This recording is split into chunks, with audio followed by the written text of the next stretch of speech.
While using credit is nearly unavoidable in our current financial state, some types of debt run the risk of turning into a major problem.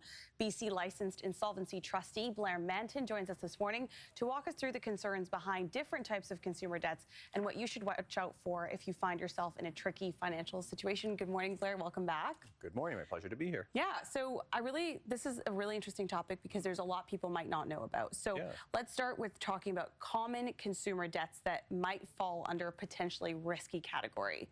Yeah, first one is vehicle financing. And, the days of 0% vehicle financing, that's come and gone. And also the terms for vehicle financing are longer than ever. So, it used to be 3 or 4 years. Now it's 5, 7, even 8-year terms. So the risk there is sometimes making an unaffordable vehicle somehow affordable by stretching the payments over up to 8 years. And the risk is, what are you doing with those payments that you might be able to do for savings or paying down other debt? So you really have to be careful if the term is very long and now high interest rates, that you're not overextending yourself on a depreciating asset. That vehicle is not going up in value, it's going down. So you really have to be careful not to get too much car financed for too long.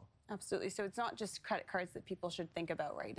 It's a couple different things. Yeah. What debts would you say are most risky for consumers to be carrying? Well, the worst debts are definitely the payday loans or the fast cash instant type of loans. Those have incredibly high interest rates. So a credit card might be 24% interest rates. These ones can be up to 400% interest rates. And they often start a cycle where someone has one debt, they need to have another debt to pay back that first one. I've seen people with upwards of 10 different payday loans, fast cash advances. So if you're taking one of those, it's usually a big warning sign that something's not right with your finances. So you really have to be careful there.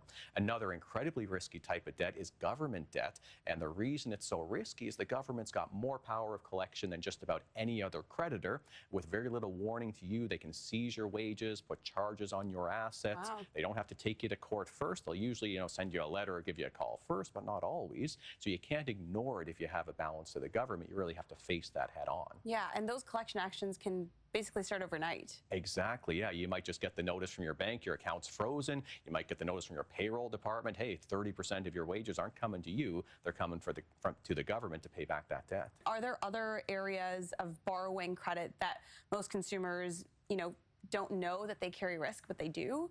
Yeah, one that we see a lot is co-signing. So sometimes people will apply for a consolidation loan, and the only way a bank is going to approve them is if they get a co-signer. And we generally say almost never is that a good idea to bring somebody else into your own financial situation. You're adding an extra layer of emotion, an extra layer of someone that you're going to be letting down if you can't pay that debt back, and it reduces your flexibility. If things go bad, that co-signer is going to be on the hook for 100% of that debt. So you really have to be careful. Yeah, because I'm sure some people assume that, it's not all on me. I'm just a co-signer. I'm not the primary.